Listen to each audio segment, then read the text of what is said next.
And welcome back, everyone. Very sorry for this little break. We had issues with broadcasting hardware. Something just happened. Either way, we are back, and we have about 3 minutes of warm up left now. So, some news headlines right now should be that Risto Capet, with a last minute dash, took the pole by 2/10 of a second. That's impressive.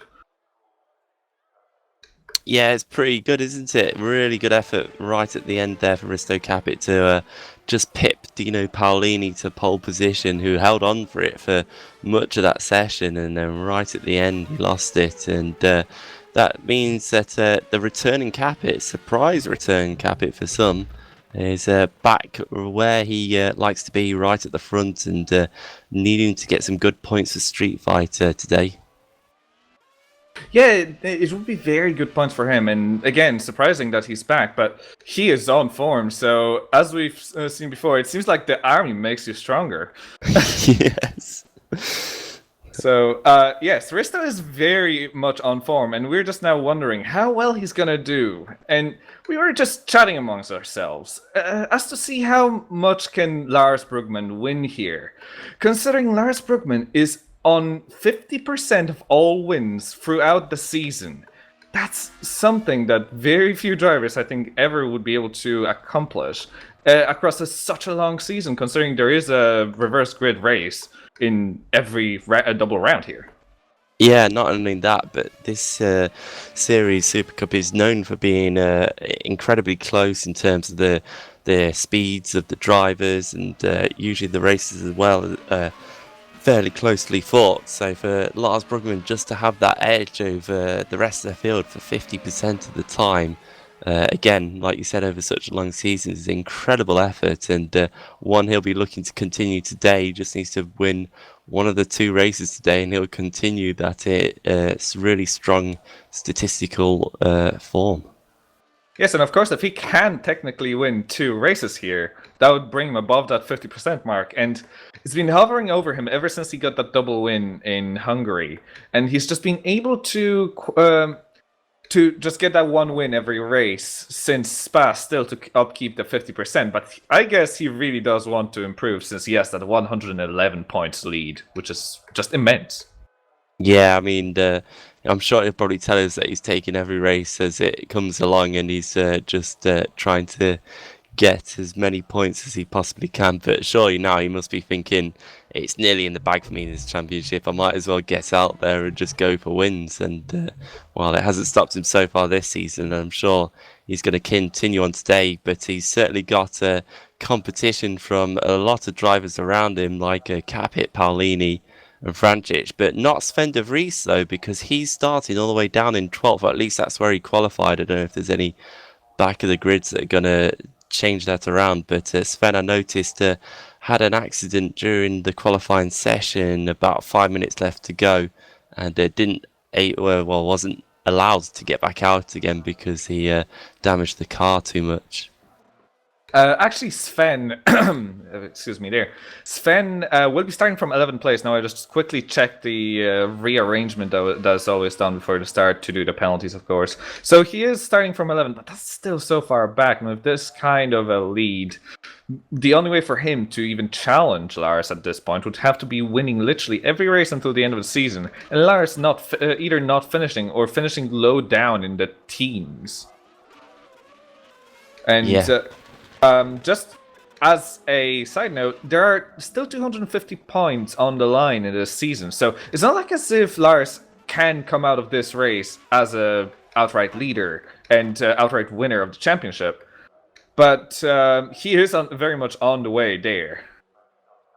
I think it's unquestionable now. It's more when, not if, is Lars going to win the championship. He'd have to, I suppose, pull a Sven in one form and not take part in the rest of the season, as famously, I believe that happened a couple of years ago, or he could have some kind of disaster and fail at every race. But I really can't see that happening because of how strong and consistent he's been. So certainly it's surely a case of when is Lars going to win.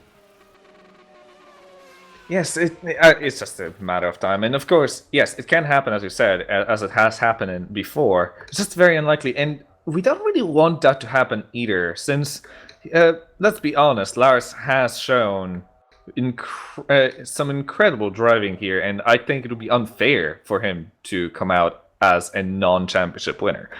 Either way, I think we're just about to head to our grid slots. In fact, as the last driver who we were waiting for has joined back in, James Vieira. So, yeah, that should be a very interesting race, and I hope for a clean start into turn 1, which is very... It's a very quick corner, but very tight, or tightening into even a tighter right-hander. Yeah, it's certainly a bit unusual when it comes to kind of the start of a track here, turn 1, turn 2 combination. Most tracks, especially kind of like the big ones that are used by Formula 1 racing and sports cars and such, tend to be quite tight for the first corner or perhaps the second corner, so the cars have a bit of a sprint into a heavy braking zone, and that usually kind of sorts everyone out. But this is much faster here at Spa, and especially how difficult turn 1 can be. We could see a bit of action and a bit of well, I guess wings flying or cars going off the track. It's going to be difficult, but I think that's where drivers really need the patience to not just dive in there and hope for the best. And but I'm sure a lot of these guys will be able to do that, considering the driving standards in this series. Yes, I do think so. And yes, now we're just about to grid up, and just as a refreshment, as I'm also seeing it now, there is one mandatory pit stop for a change of tires through the first race, which is, if I recall correctly, the longer one of the two, isn't it? Yes, it's about, I can't remember the distance now. I think second race is about 60% of the first race. Yes, something like that. Making that up. Yes, I very much expect that to happen. Either way, yeah, this could be a very interesting race, as we are heading off from the grid slots for a formation lap, and our starting order is going to be from our pole, Risto Capet coming back from that military service. Second, just alongside him, Dino Paolini, followed by our championship leader, Lars Brugman, who is going to be side by side with Francic. Right behind them will be Borja Milan, doing quite well. With Kolodziejczyk, really surprising, considering he only has scored once throughout this season so far. Starting behind them is Brugman, the other of the brothers, Niels. Behind that is Dennis Jordan. Following them two will be Thomas Hinz and Jason Muscat. Sven de Vries will be starting 11th. Quite disappointing starting position for the second man in the championship, followed by Lewis McGlade. Those two will be followed in the next line by Scott Beresford and Oskari Kantonen. Those followed by Terence Grinch, Lazarus Philippakos, Mark Fuller, Brett Metcalf, David Junt in 19th, Edgar Ruiz in 20th, Arjanis Vieira in 21st, James Wilson very disappointing 22nd, and Mena Clant 23rd. Has James Wilson had a penalty? I think he has, because I think he was starting much higher up. I noticed he did get a good result in the first round at Monza. He got a third place and then retired in the second round. So I don't know if something happened there, whether he was in some kind of incident that he's now had to pay the price for. But he's certainly starting near the back. Yes, he has had the back of the grid penalty. Now I just quickly checked. He has had a cut on the fastest lap through his qualifying in the previous round. So yes, we're about to get across the final corner with Risto Capet. And who do you think is going to come out on top in this race? Oh, that's a difficult one. It's certainly an interesting one. It's going to be a bit unknown how well Risto is going to do, considering he's been out for 3 rounds now, and quite a considerable amount of time considering we had the summer break. But it's whether Lars Brugman can take another win or not. It's usually him or Sven de Vries in the first race, and de Vries is so far down that I think Brugman could come through. I'm going to be boring here and say that I think he's going to be able to come through and take the win, even though he's starting in third. Yeah, that's a safe bet, isn't it, at this point? But I'm going to go with a bit of a more wild one, although maybe not as wild considering the starting order. And that's going to be Dino Paolini. I really hope he can do quite well here. And we'll see if he can take on Kacper and Brugman throughout the race. Either way, I think all of the drivers are nearly set up, as we have our lights starting up. And we're about to go with all lights set up, and that's Risto Kacper having a good start, as has Lars Brugman, just quite able to inch away from Paolini as he is coming into second place. Right behind in Paolini is still being under pressure from Frančić, and there are side-by-side movements with Milan and Brugman right behind. And am I seeing someone going wide? Yeah, no, that's just... Oh, there is a spinner, there is a spinner, there is a spinner in the back. That's Lewis McGlade. That's him retiring out of the race already on the first lap. That's unlucky for Lewis McGlade. I think there was some contact involved at the very least in there. As we have a lot of trains, obviously, from the very start. Am I seeing side-by-side action? No, nearly. But Fuller is nearly being taken out by Riera right in the back. There's a lot of things happening all over the grid. Yeah, it looks like McGlade just got a bit too hot in the start of the S's there and clipped to the back of Sven de Vries, and that caused him to spear out into the wall, and that's the end of his race. And de Vries now is trying to fight his way into the top 10 side by side with Dennis Jordan going into Spoon. Cut me over me if there's something more important going on, but they're side by side still through the second part of Spoon, and de Vries with the inside gains the position and moves into the top 10 now. That was critical for him to get a clean start and start moving up as quickly as possible. That's a very good move, but now Dennis Jordan is actually on the attacking side, on the inside of 130R, and they do go side by side through the 130R. That's amazing stuff right there. And Dennis Jordan's back into the same place he was in the first place. Yeah, it looks like Sven compromised his line, of course, by passing Jordan, and Jordan got the slipstream. The slipstream can be quite powerful here. No DRS yet, as we're still only on the second lap. And already the top two have broken away as well. Risto Kacper and Lars Brugman quite close together on track, but they've got a full 1.7 seconds between himself and Paolini, who is trying to recover from the slightly slow start that he had off the line. You know who's also very impressive so far, and from what I'm seeing in the games, and that's Thomas Hinz. He's already up to 9th place, and he is right behind Jason Muscat, Niels Brugman, and Borja Milan. Very good so far, and hopefully he can keep that up. Yeah, certainly. It would be looking to do it, as I think Brugman's got past Capit somewhere. Yes, he has. I don't know where that's happened. Oh, Capit got loose coming up the top of the hill. Where's that? Out of Dunlop. He's just got loose and onto the grass, and that's cost him the position. That's so easy to do as well. Dunlop is such a quick corner, but it's unless you nail it, you can just run ever so slightly wide and just lose so much time.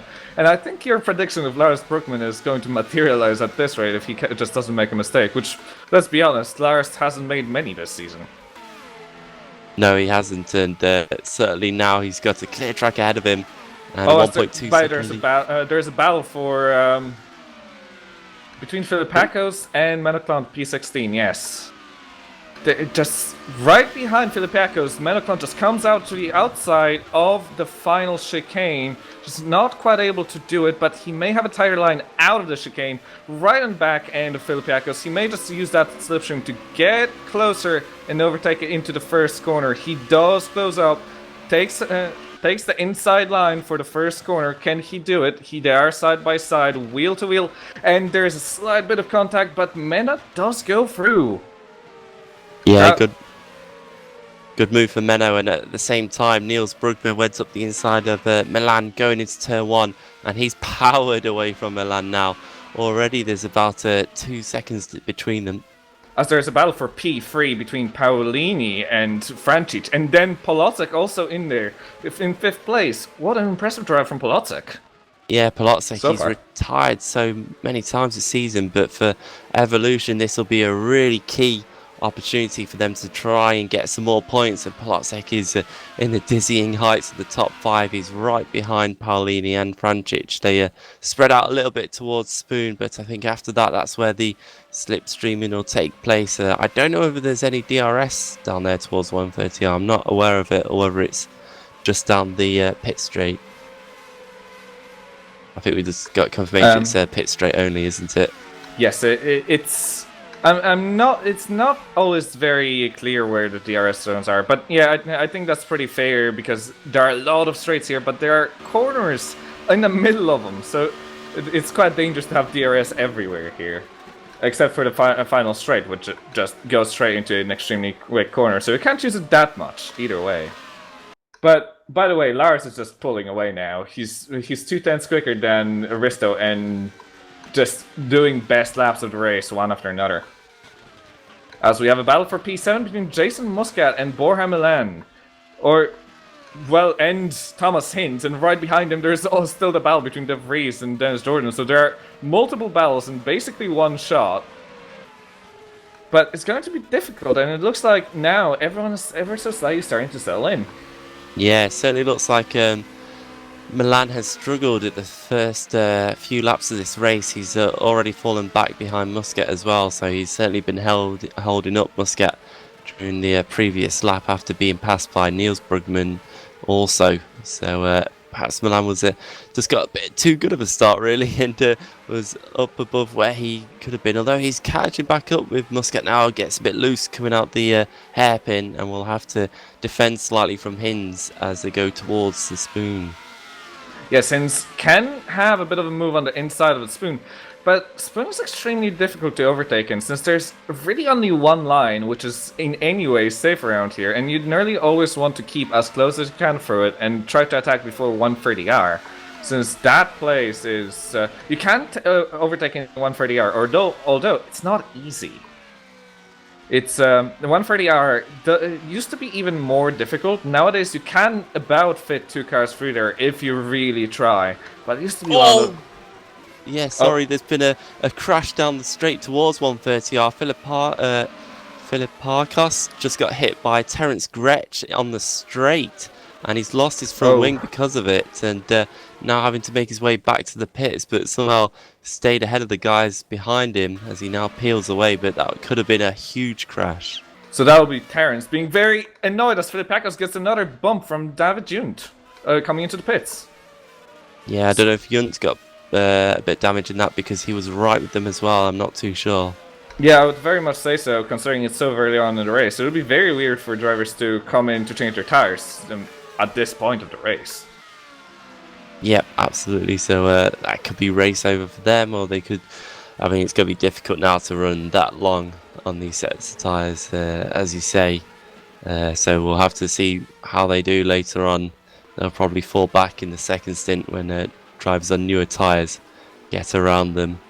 As just seeing back at the front, if anything's really changed, it's still a case of the top 4 as they are, and well, Francic is trying to chase down Paulini a little bit, and Paulini's actually keeping up with Kacper. To be honest, Paulini is actually doing a good job of it, and he has had the quickest lap, or the fastest lap of a race of anyone last time around, so he is chasing very, very hard on Paulini, and who knows, maybe he will be able to take quite a good place, as we have a battle for P10 between Dennis Jordan and Sven De Vries. These two just can't stop battling.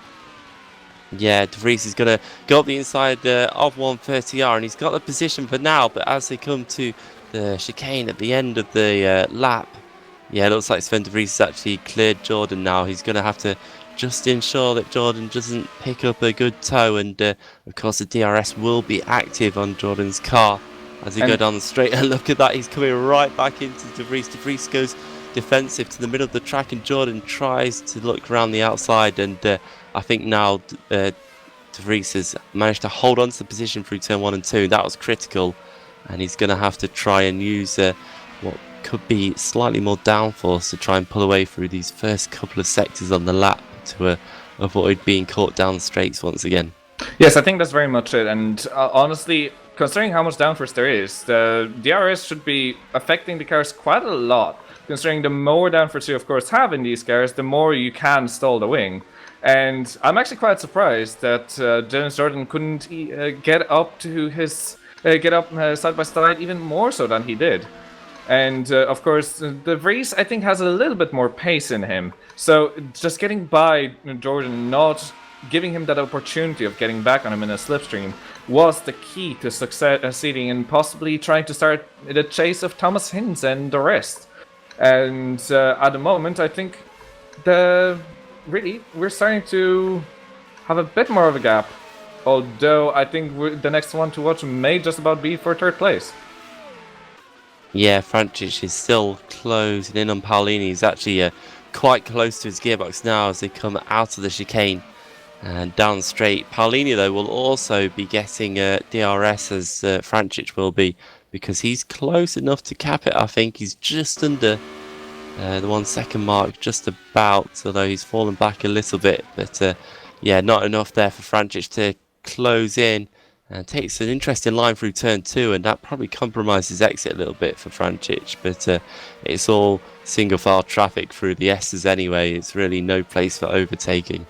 No, and the top 4 drivers are within 25 hundredths of a second of each other a lap, where Risto Kacper is actually has done the quickest lap of the race last time around. So I'm not surprised that Dino has lost ever so slightly to Risto, who's already within a second to Lars. Yeah, it's actually interesting, isn't it? Risto's suddenly caught back up. I thought Lars was just going to hold a gap and manage it and stay ahead of these guys who are looking more likely to fight behind him. But actually, Brugman doesn't look quite as quick as I thought he was going to be. And I think Capit maybe is just getting back into the whole racing thing. He's probably had a few pre-race nerves and it's all calmed down for him now, and he's kind of got on with it and certainly looking much more likely to catch Lars Brugman right now. Yes, and Risto Kacper probably just got a bit of that rustiness from being in the military and just not racing for long.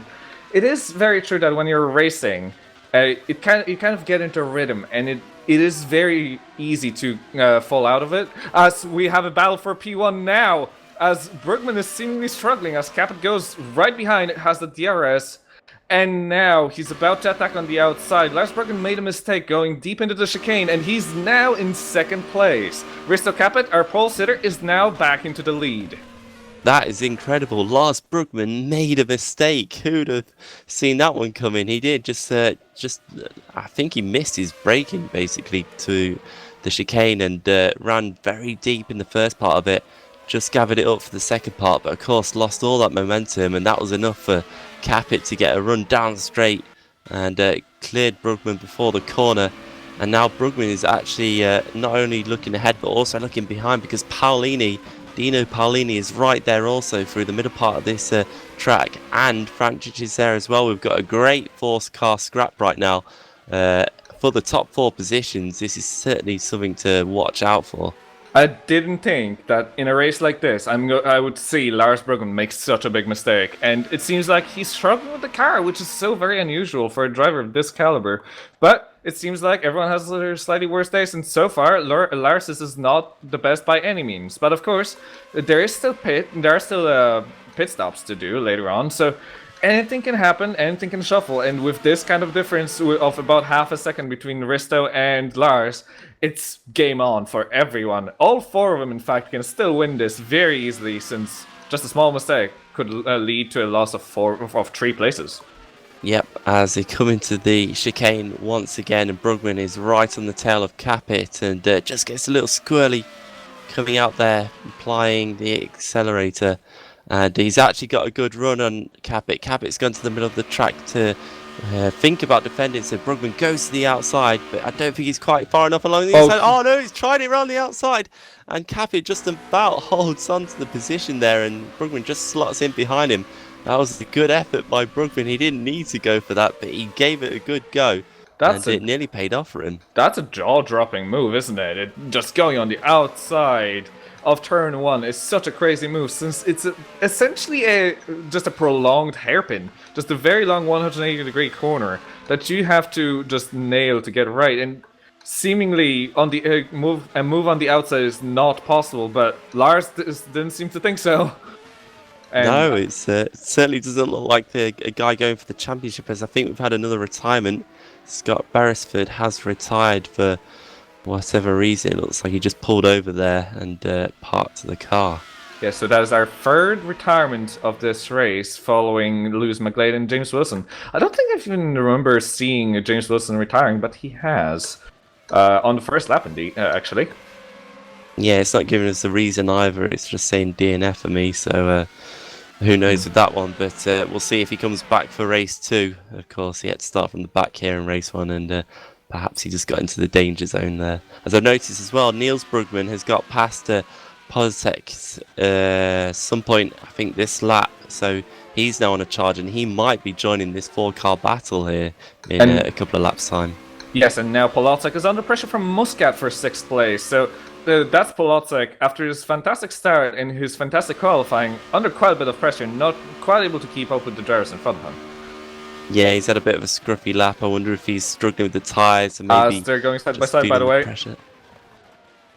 Oh!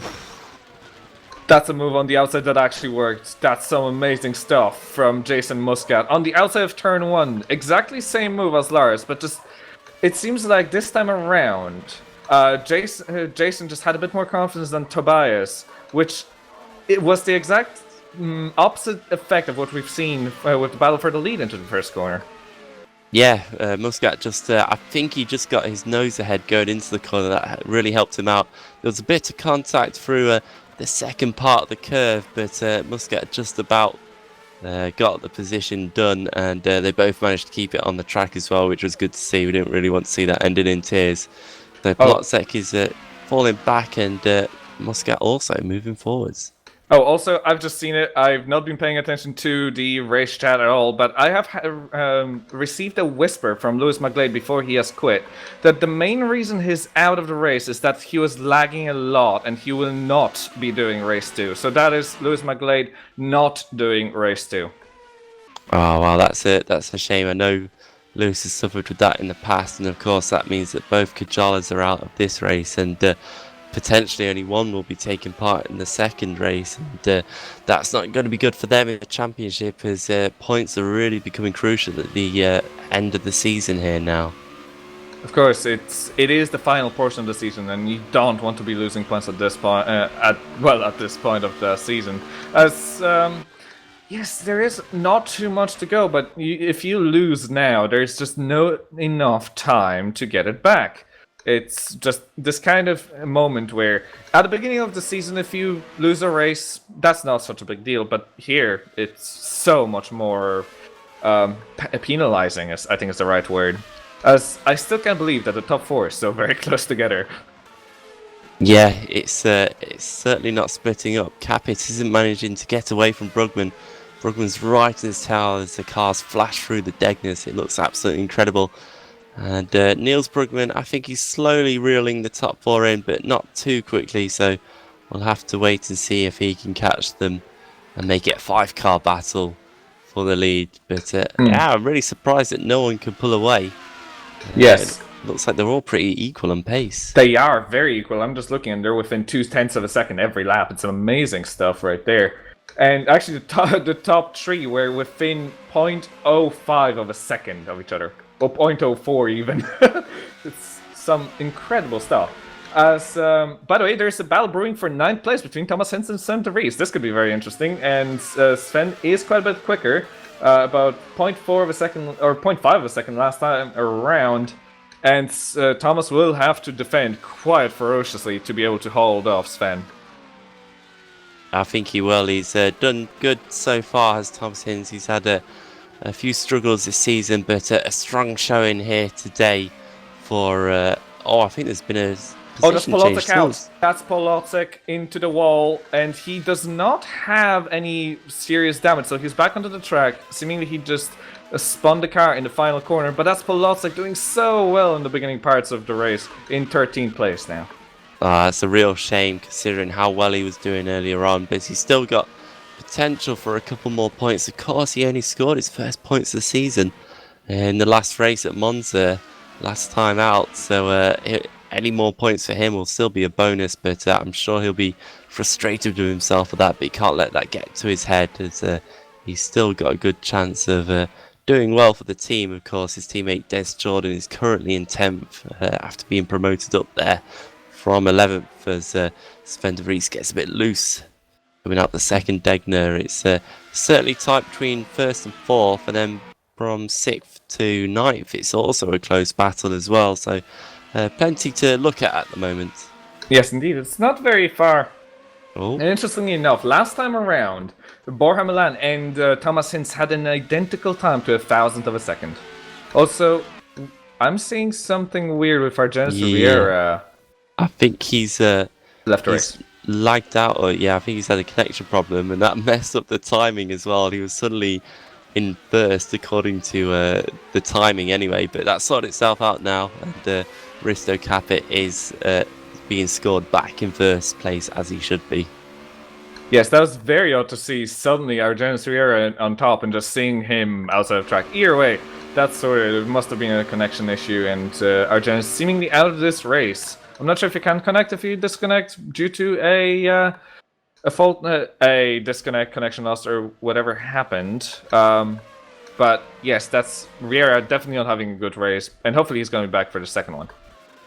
Yeah, he should be. I think, of course, Racing Team Schroten need the points. They've certainly had their struggles this season as well, being at the bottom of the championship, even behind ST Racing now, after ST had a double point score in Monza. It was a really good round for them, and it's close between the two, and of course you don't want to be the last team in the championship. It doesn't mean that you'll be relegated down to Formula Challenge, but it always makes it more likely that you'll be relegated.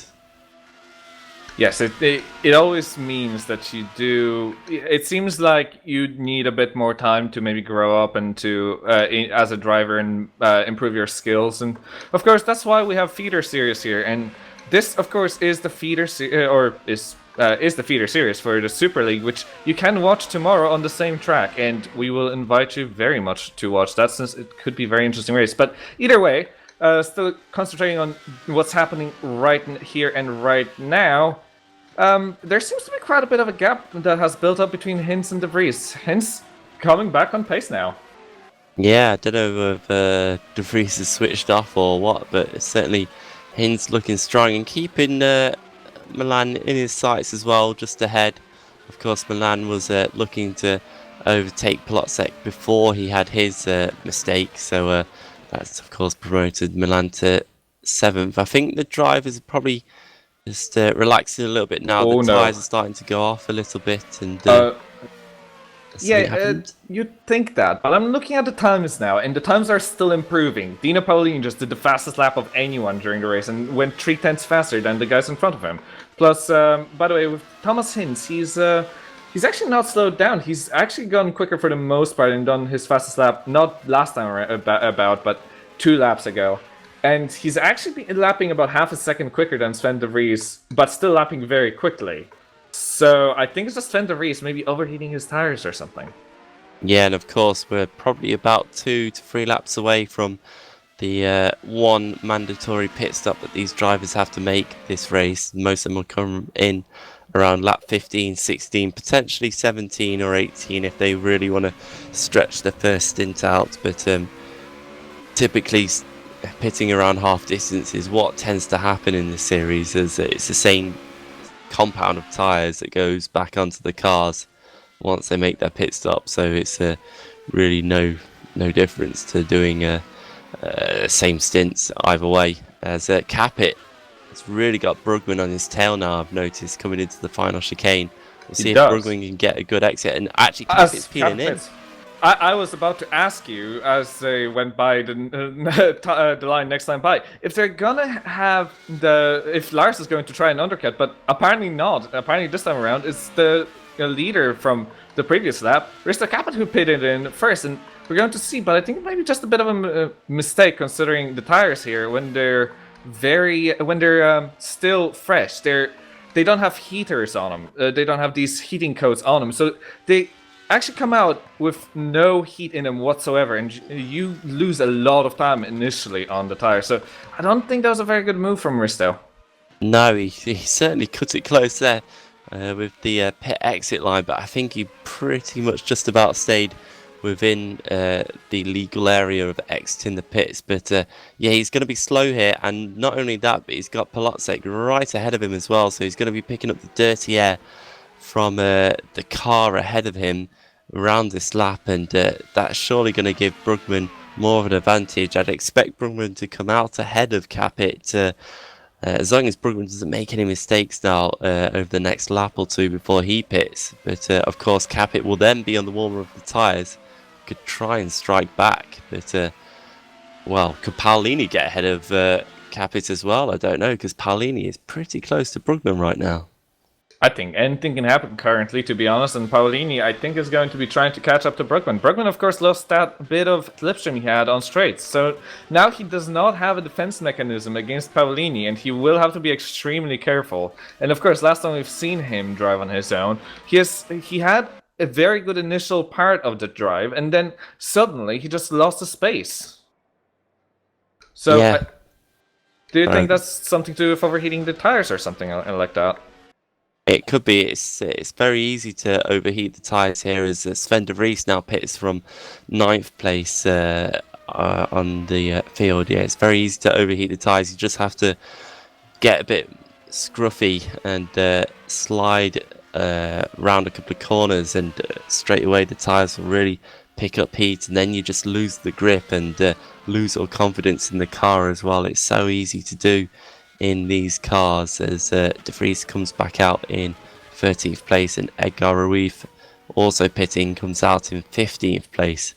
But all the leaders stayed out there, so it's certainly been a very early pit stop for Kacper, an interesting one, to say the least.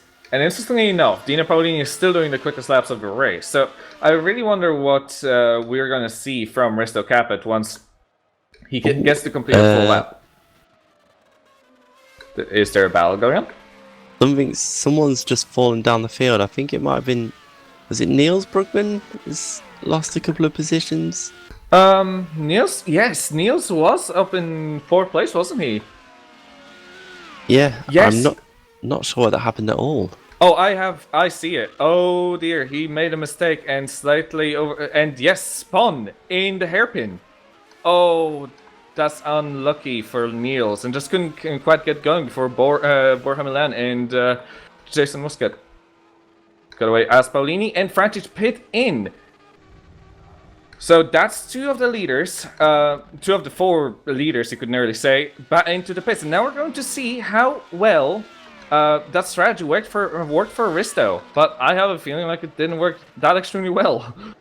Yeah, Paolini's coming out the pits now, so here we go. Still on the limiter, gets off the limiter, and where is... Oh, Risto's right in front. Or just behind, actually, Dino. Dino, of course, on actually worse tires currently, considering they are very much cold. So Risto may just about be able to overtake Paolini, but it will be an ask. And Paolini seems to have gained from that, at the very least for now. Yeah, it certainly looks that way, doesn't it? Paolini is holding onto it for now, and of course the tyres are getting more and more warm. And the S is a great place to really heat the tyres up, constantly having to put loading through the tyres. And I actually think Paolini's going to hold on to it here, because there's no overtaking opportunities for Kacper. I would nearly think that the more important thing to get warmed up, and that's before your hairpin, would be the rear tires, considering you can get so much wheel spin and just not quite be so confident on the exits of here. But Paolini got through here quite safely. But yes, there was literally nothing to it, considering we've seen that Frantic and Paolini were literally one behind another before coming into pits, and now Kacper separates them. So just the smallest of mistakes probably made Frantic lose that position to Kacper as well. Yep, as Lars Brugman now pits, so can he retain the lead? He was very close to Paolini, wasn't he, before the pit stops? So it's really going to be a case of how much time has he gained or lost compared to Paolini. As Niels Brugman and Dennis Jordan also come into pits, so both Brugman brothers into the pits. So here we go, Lars Brugman about to exit the pits, He's gone past the exit line and he's back onto the track, and look at that lead that he's got. As we Hugely. see Risto Capet going on the inside of Paolini, attacking into the first corner. That's some speed differential between the two, and Risto Capet is through. Oh, he's run a bit wide though on the exit of the first corner, and just about holds on to it. It did look a bit scruffy, and apparently quite a bit of contact between the two drivers. That's not exactly the thing you want to see in Formula racing. But now Dino Paolini is under pressure from David Frančić, who seems to be quite a bit more on pace currently on those new sets of tires. And of course, they have the exact same problems with the tires, or used to, considering they pitted in on the same lap. So they should be exactly at the same pace. Yeah, they should be now. Just looking here, I'm just looking. It's 3.5 second lead that Lars Brugman effectively has over Risto Capet, and certainly what helped with that was Brugman set his fastest lap of the race, the lap before he pitted, so he really kind of just got on with it just at the right time, and he's pulled out a huge lead now, and I think this is where he's shown his experience, and this is how Lars Brugman wins races. He always just gets it going just at the right time when he really needs it, and yes. Now giving himself a bit of a comfort zone. Yes, at first, that coming into pits in that first race is always such a big advantage if you can just about nail it. And if you have just an advantage of about a second, braking a bit later does indeed have quite a bit of a difference. Also, as Borja Milan, our leader from the last lap, comes into pits. So, yes, so now we're back to the actual running order for the top 4 drivers, and I think the first driver who hasn't pitted in yet would be Oskari. Yeah, I think Oskari Kantonen's definitely still out there. He was, I think, in the top 15, just outside the top 10 before the pits, so he'll be looking probably to get out around his... Oh no, he was with his teammate, but of course his teammate's retired, so he's probably around Edgar Arif, that kind of area. As I think Thomas Hinz has dropped back a little bit following those pit stops. He's now behind both Sven de Vries and Dennis Jordan, so he's lost a little bit of time. That's unlucky, but he still should be quite able to get back into 10th place with pit stop from Oskari. But yes, that will be quite a disappointing pit stop, considering how well Thomas is running. But I think he does have a chance against Dennis Jordan to be able to overtake him. Unless Dennis does Dennis, do you think, still need to pit? Because I can't recall him pitting in. No, I think he pitted in just last lap, actually. Oh, yes, so, you are right, yes. Yeah, he's made his one and only pit stop required now. Yes, so this is an actual battle for position. So, Thomas did lose a bit of places, probably a bit too safe on the entry into the pits. As there's a battle between Paolini and Capet, by the way, into the final corner. So, coming in and just about giving enough space Paolini is to Capet. He's just about going to try another attack in the DRS zone, into the first corner, going across the start-finish line, and just behind, getting a bit of that slipstream, trying on the outside. Can he do it before the corner starts? And he can! He's already in front before the apex. So, very easy going for Paolini, but now he has to fend off Capet once again. Yeah, that was good going by Paolini, and suddenly he found a second spurt of speed there to be able to get past Capet. Just seems to be getting stronger and stronger as the race goes along just Paolini, and while he's now 5 seconds behind Lars Brugman, we'll see if he can catch that up. But I think first he's got to keep Capet behind him now so he can retain the second position, as Oskari Kantonen has pitted and come out the pits and is all the way down in 14th place behind Menno Klont. After that move, Dino Paolini has done the quickest first sector of anyone. Of course, he had the DRS as well to help him with that, but even so, having taken 4 tenths out of Lars Brugman in this first sector alone, that's impressive stuff from Dino. Yeah, really good effort, and of course Brugman should have got the tyres up to temperature by now, so I don't think there's going to be any issues there in terms of speed, as Capet continues to fall back. He's actually coming into the clutches of his teammate now, Frančić, towards 130R. They're quite close together, are the two Street Fighter racing drivers. They're taking it safe. They're just not trying to attack each other into dangerous positions, but now Capet is out of the DRS zone from Dino Paolini, so Francic is going to attempt to possibly make a move on his teammate, as Dino Paolini just did the fastest lap of anyone during the race by 4/10 of a second compared to anyone, and he has taken away nearly a second out of Lars's gap. That's good. We want to see a bit more action up front. It'd be great if Paolini could try and catch up with Brugman, but I'm sure Brugman's probably just keeping it clean and keeping his tyres in a good condition to fend off any kind of challenge that Paolini might have at the end of this race. But certainly that was a huge chunk of time that Paolini took out of him. So Paolini's really pushing on now and looking very, very strong in the second half of this race. At this rate, I wouldn't be surprised to see a battle for the lead if he can just about keep it up. But the first sector this time around was only about 1/100th of a second quicker than Lars. So we'll see how that goes. But Dino definitely on point when it comes to pace. Just a bit unlucky considering his pit stops.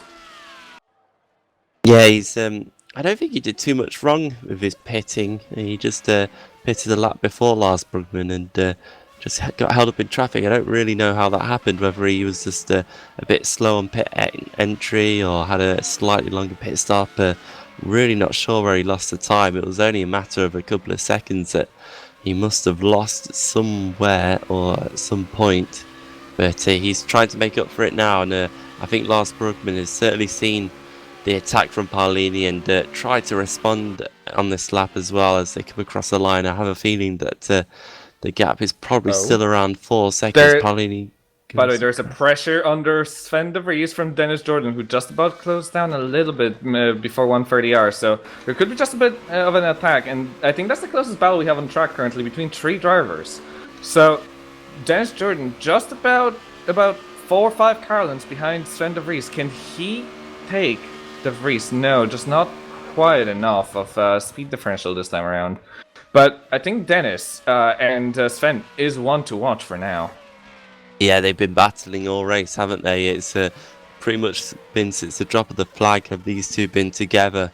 Of course, Jordan was ahead and had the advantage earlier on, but now de Vries is the one that's having to look in his wing mirrors and see Jordan trying to close him down with Hinz right there as well, just looking on as they go through the Degners. And Jordan close enough, but he's going to need the assistance of DRS, I feel, to be able to really attack de Vries going in towards turn 1, which has been the favoured overtaking point of today. Yes, it has been the favourite overtaking place of the day, and I think that's a lot to do with DRS and with the slipstream and how it works here. Because, to be honest, that wouldn't have been the best overtaking spot until DRS was enabled in racing, of course. And Dennis Jordan just seemingly ever so slightly inching. I'm looking at the lap times, and last lap was 1/10 quicker from Dennis. So he's just trying to inch ever so slightly closer to Sven. And I think it's gonna work at some point, but overtaking is going to be the most difficult part of that maneuver, as he's so very close coming to the final corners. Yeah, they're really starting to close up now. I was just checking to see if Francic was going to try and mount a challenge on Kacper. I don't think he is. But Muscat is really having to defend on straight for 5th with Milan trying to go around the outside, and Milan just thinks better of it and slots back in going through turn 1. Jordan seems to be topping out on his gear, by the way, so I think he has a bit of a bad gearbox ratio for this track. He's just topping out in slipstream, which is quite an oversight, to say the very least. And I've seen it happening a couple times in a couple of leagues in the last few rounds, so just a small mistake, but just not considering you will be driving a slipstream all the time, and in DRS is a bit of an oversight that can lead to not being able to quite overtake. Yeah, it's maybe something he didn't really think about whilst he was setting up the car. Perhaps didn't really get any kind of race simulation running in, and didn't quite see that one there. But it just means that he's probably going to have to wait for a mistake from de Vries to be able to really mount a challenge. As I think ahead as well, there's a bit of a battle starting to brew. I think there's been movement. Capit's actually gone off the track here, and he's recovered seemingly without too much damage, but he's lost a lot of time, and he's lost 3rd place to his teammate as well. That was so very close to hitting that wall on the outside of second spoon of the spoon corners. And Oh, he did. Yes, did he actually touch the wall? That's Yeah, even. he hit it quite hard, sideways on. Let's hope he doesn't have too much damage. Let's see on his onboard or for myself. He does have suspension damage. He does indeed have damage, so I wouldn't be seeing Capet as a potential winner of this race in any way anymore. And I would be actually worried about him being under attack from Muscat by the end of the race with damage suspension. Yeah, you can see from his steering wheel, can't you? He's pointing it to the right at an angle down the straight, so that shows how much the suspension has come askew. And that's really going to be affecting him through the corners and down the straights as well. He's going to have to, I think, just try and nurse this one home now. He's still got about another 8 laps to go. A good quarter of the race left to try and hold on to this 4th place. But Muscat's coming. He's only, 2 seconds behind and probably going to close up over the next few laps because he's probably seen what Capet has done there coming out of Spoon. Oh dear me, I'm just monitoring the sector times. First sector by Aristo Capet, 1 second slower than Jason Muscat. That doesn't look good for Aristo, and not looking good for his 4th place. And of course not looking good for Street Fighter. No, it's certainly not, and Street Fighter need the points, currently in second in the championship, quite a ways adrift from Team Proline, it has to be said. But still, they need to try and score as much points as they possibly can. And yeah, you can see Muscat's getting visibly slower. I think Capet will probably pick up the pace a little bit again once he gets used to his new steering wheel angle that he's having to put into the car for every single corner to try and hold on to suspension. And there's a battle for P6 between Niels Brugman and Borja Milan in on the start-finish straight. On the outside goes Brugman. Can he do it before the first corner again? Yes, he can, just about with this slipstream and the DRS. So Niels Brugman up to 6th place and possibly going to be able to challenge Risto Capet with that, trying to nurse that damage to the end. Yeah, of course, Brugman was ahead of Muscat and Capet earlier on before he had his mistake coming out the hairpin. So this is definitely a bit of a recovery drive for him now, and he will be looking at those 2 ahead of him, and Muscat is constantly getting closer and closer. Definitely within a second now of Risto Capet, and I think it really is the first sector that's killing Capet right here. He's struggling through those S's and losing tons of time along with it as well. Through the hairpin, it's only getting closer and closer, and Muscat will be getting DRS next time down the pit straight. Yes, that will be definitely. I think that will be the end of Risto's chances for top 5, really, because as soon as Muscat goes through, I mean, Brugman is just going to close up in no time. Just the last lap, I'm now looking, it was nearly 2 seconds slower than Jason, 1.8 seconds. That and compared to Brugman, who was fighting, that was still over a second and a half. So I think this is the end of the chance of top 5 for Risto. Yeah, already Muscat could have looked up the inside there of the chicane, but I think he thought better of it to try and get some good DRS toe down the straight now. And here we go. So Capet's actually pulled out a little bit of a lead, and there's also perhaps a battle going on behind as well. Milan is still close to Brugman, and Capet's actually managed to hold on there through the straight. So a good exit from the final corner has just helped him keep his position for another lap.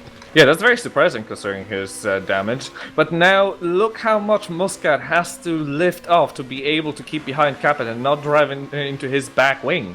It's just so bad to drive that car now, and I'm not surprised. Think, what would you do if you had damaged suspension? It's not very easy to drive at all, and that's why mostly, if you do have damaged suspension in most series, you either retire or you have to go into pits and get something done to it.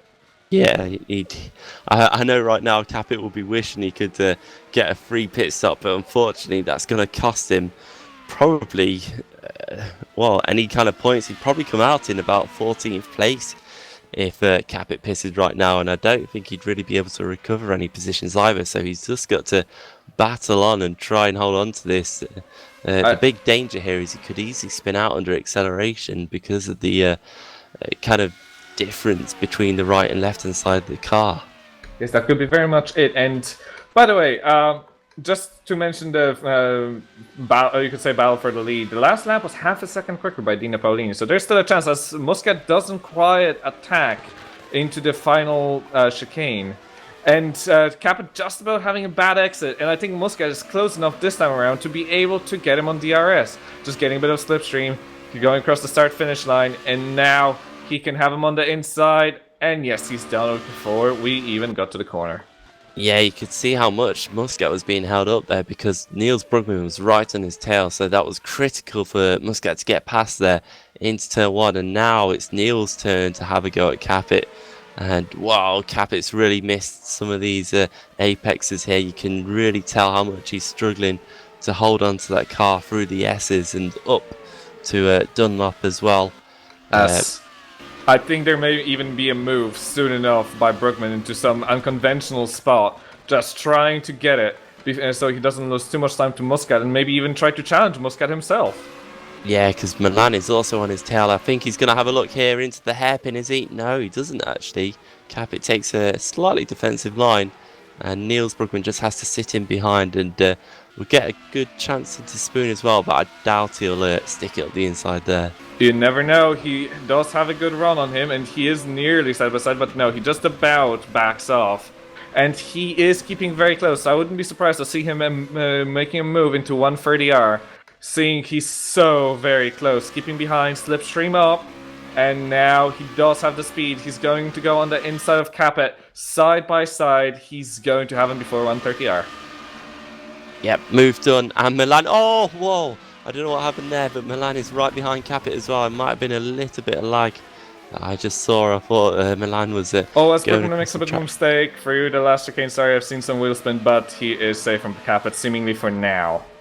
Yeah, this is going to help Kacper a little bit, though. He'll get DRS on Brugman, at least be able to defend from Milan. He's actually looking back up the inside of Brugman into turn 1 here, so he hasn't given up on this race just yet, and retakes 5th place. That's some crazy stuff. Kacper, with that damage suspension, is retaking a spot from Niels Brugman after that mistake through the final chicane. That's amazing stuff from Risto. So, Risto under pressure once again from Brugman, but Brugman, as we've seen, couldn't hold on to it last time around, so maybe this time he's just going to just wait for DRS.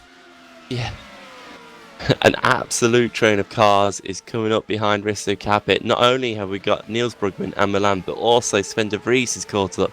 Dennis Jordan has caught up. Thomas Hinz is just about there as well, and he's dragging along with him Edgar Ariv, and of course the recovering Polisex. So any mistake by any of these drivers here, and they could be losing a whole host of positions right now.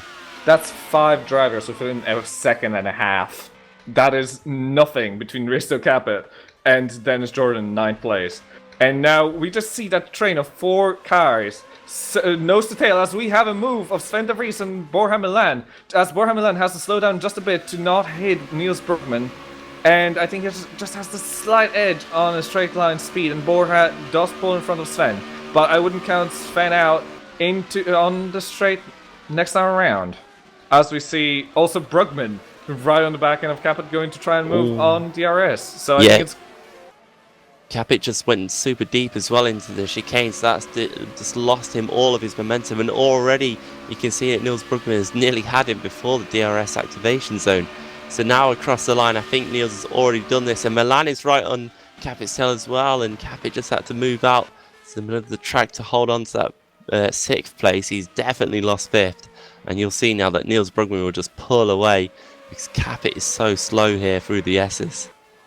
This is some amazing stuff. Just on the on the final 10% of the race, we still have a train, of course, caused by a problem of Risto Kacper, of, well, now 6 cars, sorry. Just some amazing stuff, and thanks to it, we have quite a bit of battles, and seemingly all of them clean. As we have Risto Kacper, I think, making a bit of a mistake, or that may have just been lag.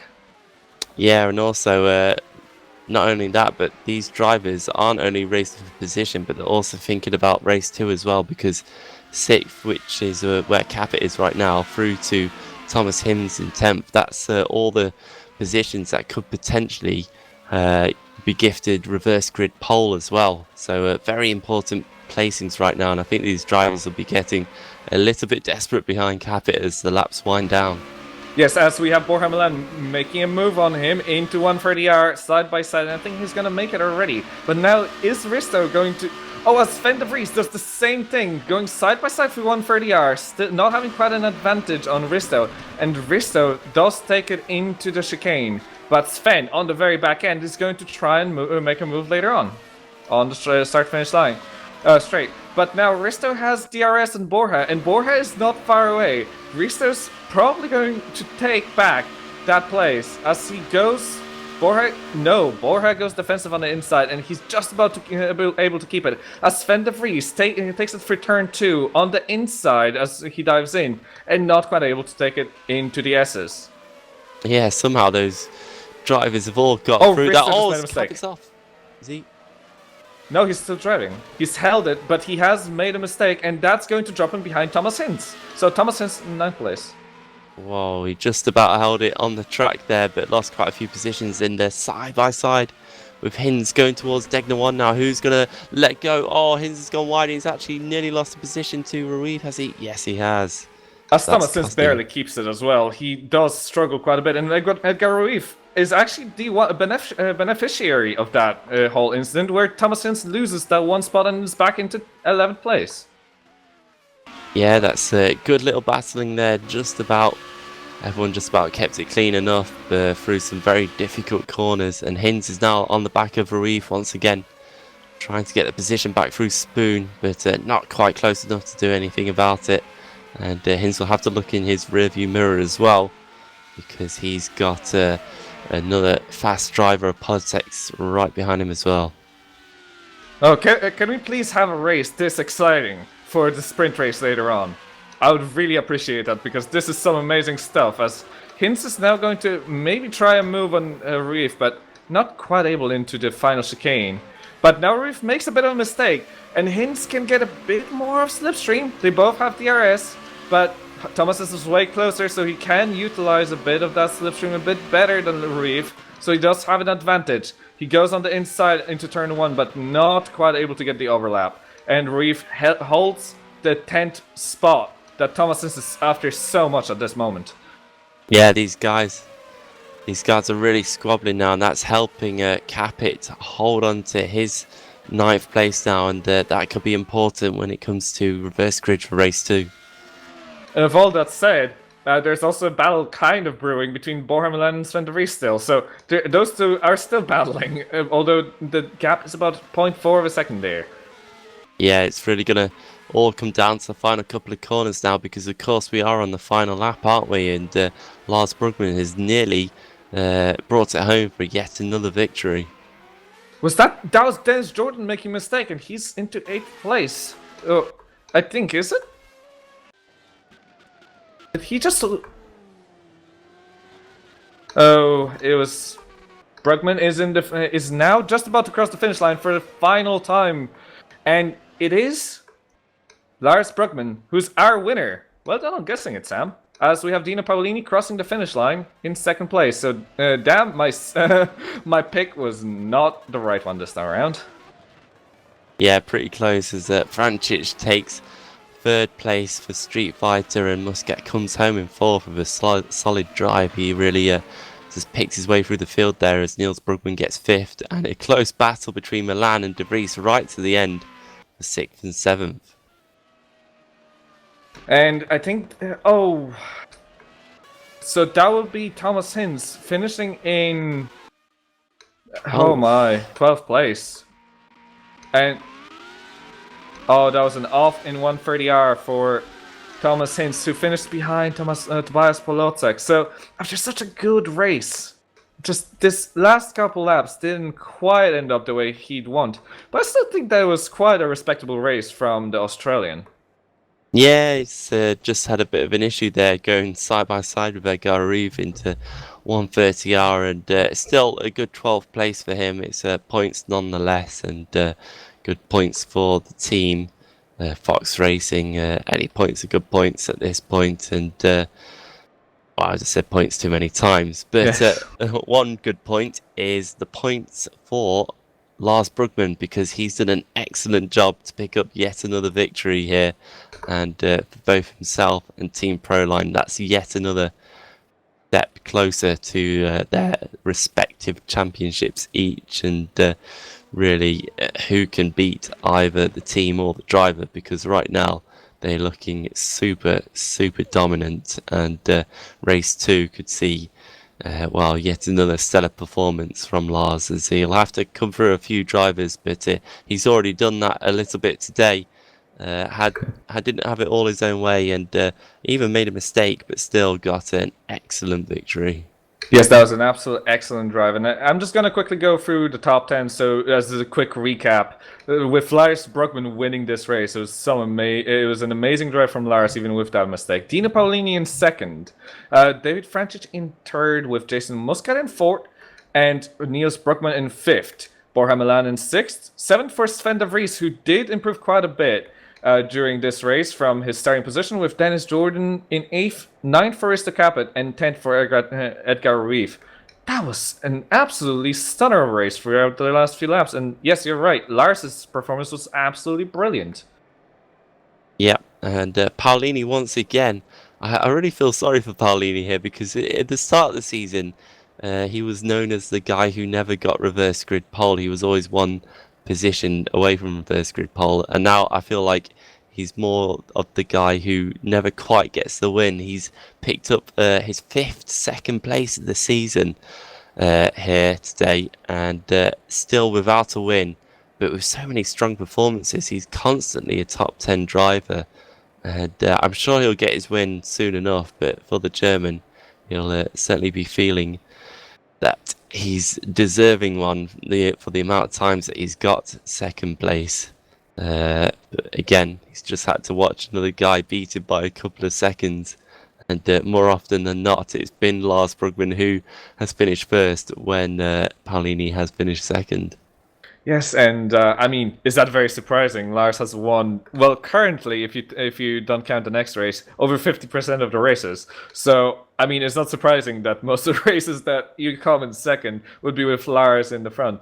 But now, the question is, can Lars do some magic, and without a pit stop, come out on top in the second race today with the sprint race? That would be quite impressive. It's gonna be interesting, a hard one as well, because of how difficult it is to overtake around here at this track, and it will depend, of course, on what number gets pulled out the hat. Will it be 6, 7, 8, 9, or 10? Who knows? But that will determine who gets pole. Imagine if Risto Capet gets pole. If number 9 comes out and he gets pole after a disastrous end to the first race for him, he could end up really benefiting from that and taking a win on his return here in Japan. In the second race, he's had one win so far this season. It was the second race in Spain. That was really around where Street Fighter seemed to, I don't know if they had a great setup or they just really hooked it up with both drivers that day, but they were looking super strong, and we'll see if they can do that once again. Yes. Of course, we've got to wait for, I've been kicked out of the server, but we'll have to wait for what is going to happen with the draw. Yes, that's always a bit of that lottery, and that's, of course, for anybody wondering why we don't have a strict the 8th place or 10th place or 6th place reverse grid. That's for drivers not to drive for a position, but rather to get the best position they can. So you cannot be sure that you're going to start on pole just by driving mediocrely as you get to a position. So I personally find it a very good system. But yes, some may disagree, but I think it's pretty good. And yes, so of course, I think honestly, with what we've seen from Risto, and from what we've seen, how quick he was in the first stint before the pit stop, and how he lost in the pit stop, essentially, I think we're gonna see Risto very much fighting for the win here, and possibly not giving way this time around. Yeah, I think you might be right there. That at least, it's just going to be a case down to straight fighting now, isn't it? And that's kind of what broke up the first race a little bit, was the pit stops. It kind of separated the front four out. At least Brugman got away by pitting last, but now it's just going to be a straight fight between all the drivers in the field. No mandatory pit stops, of course, as warm-up now begins for the second race. We've got a few minutes break before we move on to the next race, of course, as Thomas Hinz leaves the pit lane, goes onto the track. And yeah, for him, that was important because he didn't quite get the result he wanted, but that was important points for Fox, of course, who were down in 12th position in the championship. And they've been one of the teams recently have struggled to field two drivers, so to have one driver scoring points at least is important for them. By the way, just as you were saying that, we have got the number for the reverse grid pole, and that reverse grid pole is number 7. So that's the Vries on the pole, and while Risto seems to not be exactly happy in his message, I think he should be very much so, because he will be starting from second place on the grid, and that's a very good place to start from. Yeah, that's a really good and really important, but definitely, I guess, a shame for Risto Kacper. He'll be very gutted about that, because now he's going to have to work through 8 of the drivers if he wants to try and win here and redeem himself a little bit for race 1. But that's enough as well. It's a good amount of drivers to make this interesting also, with some quicker cars starting a little bit further back. Lars Brugman, he'll have 6 drivers ahead of him. It'll be interesting to see where he can come. He can usually get through the field fairly well, but whether he can get through everyone is going to be a different story. Yes, the question is, because we have seen that Dino Paolini is just as quick as Lars, no questions asked. And so is Risto, and so is, now if I could remember his, Francis, there we go. Yes, so those 4 drivers, we've seen them lap within 0.2 of a second of each other when they were running one after another. So there will be at least 3 drivers in front of Lars that he will have to watch out for. He certainly will have to. And of course, there's other drivers in this field that have got things to prove. And we'll see how many drivers we get back for race 2 as well. At the moment, we've got 20 drivers in the field. I've also noticed a few different drivers here today. Of course, we spoke about him earlier. Skari Kantonen driving for Enterprise GP. He's in for Rate Tulicus. I don't know what's happened to Tulicus, because he wasn't here at Monza either. So I don't know whether he's just taken a few weeks out, or whether that's him done for the rest of the season.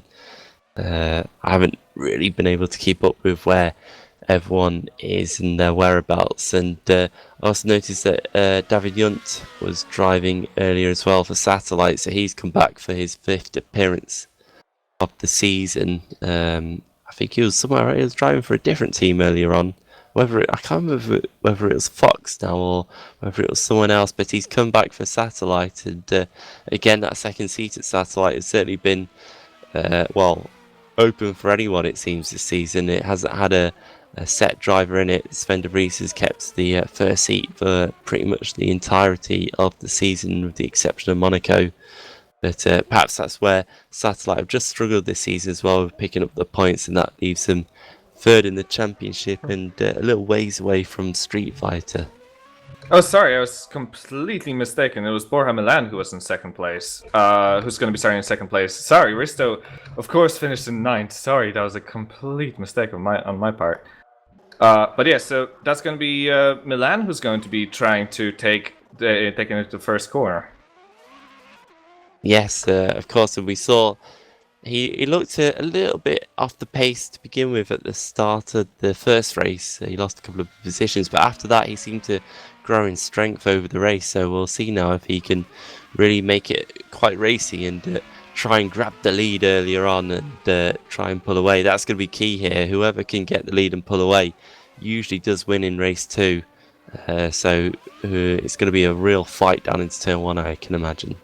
Yes, it could be very, very fascinating. And we'll see how the start goes. Last time around, we did have Dino Paolini slightly bogging down, and that's why we didn't really have a side-by-side action in the first corner. By the way, before we go, and before, of course, we start the race, something interesting as well, which I mentioned before on another broadcast here on GPV. Lazarus Filipakos, I think, must be one of the only drivers around here that, as far as I know, uses a gamepad. He does not actually use a wheel. So that's something. Wow. That's quite an impressive driver to drive on a controller.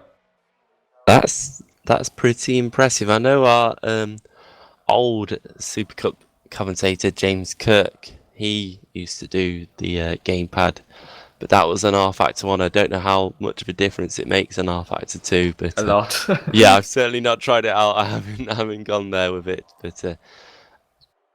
That's quite incredible, really. I mean, with a gamepad, you just seem to get like barrels of understeer, and then it's really easy to get, just too much wheel spin coming out of corners because it's so hard to regulate the throttle. So, good effort by him, and we'll see if it can pay off at some point this season.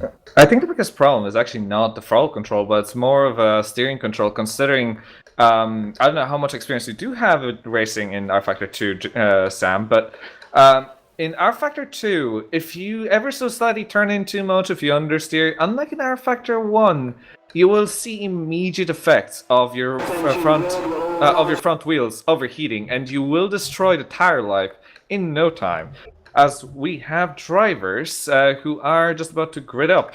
So yes, Sven de Vries will be taking us from the pole. That'll be very interesting to see for Sven. Yep, so Sven, who's struggled a little bit here today, it's fair to say he's definitely been off the pace compared to where he usually is. We'll see now if starting from the front can make it any easier for him, or whether he's going to fall back into the clutches of some of the quicker drivers. Yes, we're going to see indeed. As I was saying, our starting order for this race will be Sven de Vries on pole, followed by Borja Milan in the same line, of course, the one I mistaken for Risto for a minute. Niels Brugman in third place, Jason Muscat in fourth, followed by David Francic and Dino Paolini in the third row.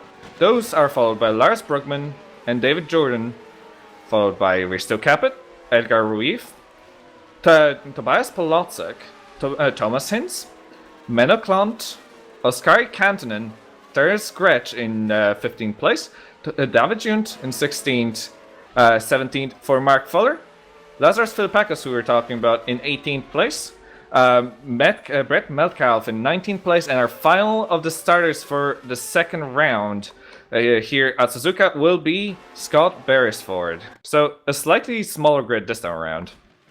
Yeah, a few drivers clearly have decided not to come back for race 2. Of course, we knew that Lewis McGlade wasn't going to come back due to his connectivity issues, and unfortunately his teammate James Wilson hasn't returned either.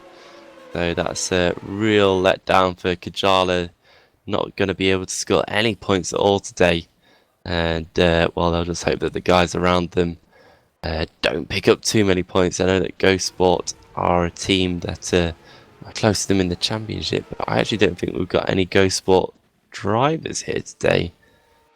No, we don't. They're not here either. So actually, for those two teams, it really doesn't matter too much. They're both absent, and they won't be changing their positions in the championship. Yes, so those two teams will be stagnant. How is the team behind them? They're 39 points behind Ghost Sport for TG Racing. Yes, so actually, with a good result from Thomas Hinz this time around, it could be possibly that TG Racing will be starting to put pressure on Ghost Sport. Yeah, of course. Some points picked up earlier on for Ruiz there, so that's going to help them out a little bit, but they're going to need a few more, I feel, from their sole driver here today. Quite a few drivers missing, and it's unlikely for this series. Sorry, Hinz is driving for Fox Racing this yes. round. I was just looking at at the standings, and yes, Hinz drove for TG at one point, so Ruiz is the one. As we have drivers lining up now, and I think we're just about to get ready in now. All of the drivers are on their grid slots, and the lights are about to start popping up. Yes, 4, 5. And we're off. Really good start from Sven de Vries and a really poor start from Borja Milan, who's being overtaken by Muscat. And Niels Brugman also bogging down a bit, and Francic in front of Brugman, while Milan holds third place. So only one place, even though he did have a bad start. And now Sven de Vries will be under quite a bit of pressure. But I think we do have a car in trouble behind, and oh, that's Ascari having trouble. Polacek, Kantanen, Metcalf, all having issues in the first couple corners. And that's quite unlucky for those. And Polacek, of course, with the good start of the last race. And now he's actually fighting with Metcalf side by side for 17. But that's, of course, slightly further behind. As we have quite a bit of a battle going on between Milan, Francic, and Brugman. Niels Brugman this time around. Am I seeing... yes, Brugman just going a bit wide on the hairpin, and now Kacper right on the back end of Niels. And I don't think he's going to try anything into Spoon, but I would be worried if I was Niels coming into the 130R. Oh, there's a lot happening at the moment. Yeah, it's been a not quite clean start as the first race was. was. There's a crash between Filipiakos, who's... Oh. Ooh, that was in Spoon. I'm not entirely sure what happened. I'm going to rewind and see. I think he just lost it on his own. He just hit the wall after going slightly wide in Spoon and nearly went into the traffic back. And there's more guys around as well. Ruiz and Metcalf have both gone round at the chicane as well. As I'm sorry, there's a battle between our championship leader and Dennis Jordan into the first corner as Jordan tries to go on the outside of Lars, but no bueno. Lars is in front of Jordan. So Lars actually surprisingly lost places in all of that mess of a start. Yeah, Risto Kacper has had a storming start. He's come through from 9th and all the way up in 6th place already, and on the back of Niels Brugman for 5th place. So that's the reason for the loss of position for Lars Brugman and Paulini as well. So incredible start by Kacper. I think he's probably got the bit between the teeth and just really wants to get on with it now and try and get a good result after his mistake in race 1. As his teammate David Francic is not too far ahead either. They're all stuck behind Milan a little bit here, and that's allowing Sven de Vries and Jason Muscat to pull away early on in this race. Yes, that will be very, very useful for the two, considering they aren't off the pace too much, and Sven de Vries has come back from quite a far position in the qualifying session. So Sven, if he can take this to the end, of course, that's so early to talk about this, considering we're only just about finished our second full lap. Sven de Vries would be so very happy with taking a win out of a weekend like this. Yeah, or a weekday. Yeah, he certainly would be. Whatever day of the week it is, I'm sure he'd take a win, that's for sure. But yes, he comes across the line. He's only 9/10 of a second ahead of Muscat right now, so it's pretty close. And I think DRS will soon be activated on this lap, so next time around they should get DRS as Francic is looking all over the back of Milan. I was about to say that Francic is the exact driver I would be watching if I was watching for a battle currently on the DRS whenever that becomes available. But the drivers in front are both pushing very hard, and they are doing laps which are a second quicker than most other drivers on the grid currently. Of course, there's a lot of battling and a lot of just slightly pushing and pulling and everything happening. But I think Muscat is going to be on a mission trying to overtake Sven de Vries if he can, and trying to battle out but not lose too much time, of course, to the drivers behind.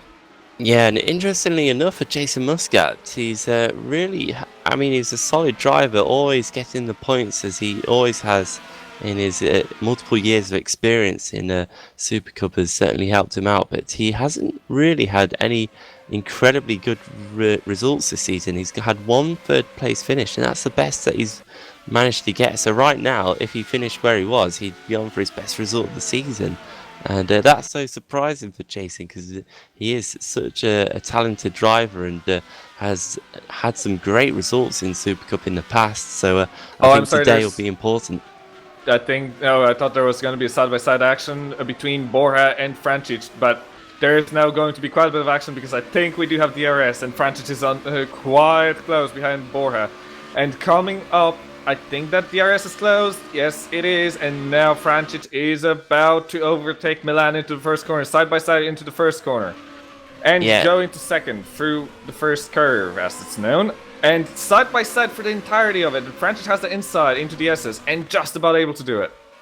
Yeah, just about. I thought Francic had run a little bit too wide there and was going to lose out, but he just got past, and Milan now straight away is having to look behind him because Niels Brugman is right there looking to grab 4th position off him as soon as he's fallen into it. And well, there's Kacper as well, Paolini and Lars Brugman, of course, all behind him. So Milan is certainly having to just hold his own at the moment. He struggled a bit at the start of race 1, and I think he's struggling a little bit right now, but I'm sure the car will come to him as the race goes on. We'll see now if Francic can try and close in on the leaders, but already he's 3.4 seconds behind Sven de Vries. Yes, that is quite a bit of a gap now that Sven and Jason did pull out. And at this point, by the way, Jason is starting to slightly inch in closer on this lap, although last lap he has lost a little bit. But I think what this whole battle between Borja, just coming back to it, is showing that he's just not feeling quite comfortable enough in the car currently on this track.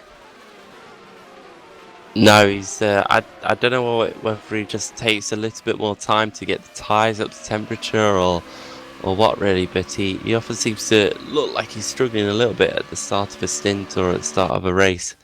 And I think now he's got in behind Francic, he's at least picking up the DRS, which is helping him out down the straights and just helping him to defend off Niels Brugman as this whole train of cars run along right behind him. And the two, I think Milan needs to stay with Francic, but Francic is actually closing down on the leaders a little tiny bit, so it'll be interesting to see if he can retain that pace. Yes, and at this point, I think that's the only thing that's going to keep him away from being swallowed by Brugman. And I'm not sure if he's going to be able to keep it this lap. At this point, Milan is... Okay, yes, he's still able to do so. I think he's about half a second behind. So if nothing dramatic happens, I think he's going to be able to still have the DRS to save himself from Brugman. But he's far enough away that I think Brugman is going to have just this little bit more of slipstream. And what's even more surprising out of everything that's happening to this moment is I think that Lars Brugman is struggling so much with gaining any positions, and so is Dino Paolini, who he's about to have a battle with, considering Paolini just made a mistake for Spoon, and they're going to go side by side into the 130R. And that's Lars Brugman through. Wow, that was a nice catch of a glimpse of a little battle. Yeah, quick one there, and Lars straight through, very clean move, and Paolini gave him the room, as well as I think David Yunt and Scott Beresford are side by side coming out. Oh, that's Dennis Jordan. That's Dennis Jordan in a wall, by the way. That's him making a mistake coming out of the final chicane or something around this line, and I've seen him hit the wall.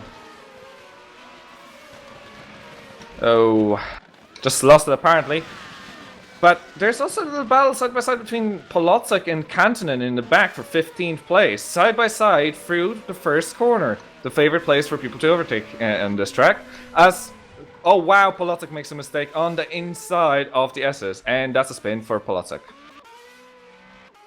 Oh, there was apparently a contact. I'm getting told that there was a tap. I didn't actually personally see it, but yes. So that was a tap from Ascari. From what I'm seeing.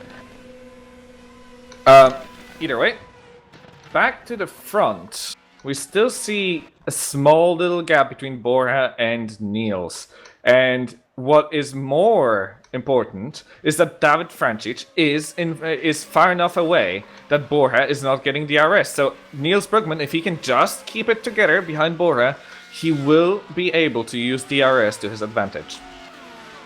Yeah, I think that's certainly been the case now that Milan just can't seem to hold the speed that Frančić seems to have, and Frančić is definitely closing in on the leaders. So Niels Brugman is gonna be all over the back of Milan as they go into the chicane now. Milan is gonna have to think about his line very early on now as they go down the straight. Will he defend or will he just stay to the left hand side of the track?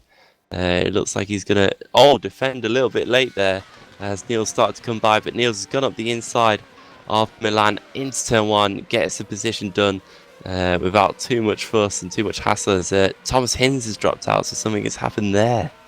Oh dear me, I think my live timing website has just decided to stop working. So that's me having issues with times now.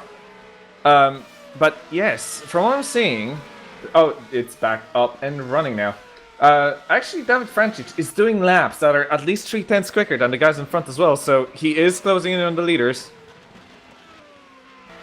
Yeah, he certainly is. He's already down to 2.5 seconds behind De Vries and a little bit closer to Muscat as well, who's staying within about a second of De Vries, so it's very close between the top two, and that's really showing that De Vries hasn't got the confidence in the car or really quite the amount of speed that he usually has today to be able to pull away and just give himself a comfortable gap here. And he's going to have to constantly be watching out for the car behind, which is something that Milan is still having to do to an extent, because he's now got Risto, Kacper, Lars Brugman and Dino Paolini behind him, and they are 3 very quick drivers who were all battling for the lead earlier on in race 1 and now battling it out to try and get into the top 5. Yes, that, and it very much looks like it's very difficult to overtake here and be able to gain enough of an advantage.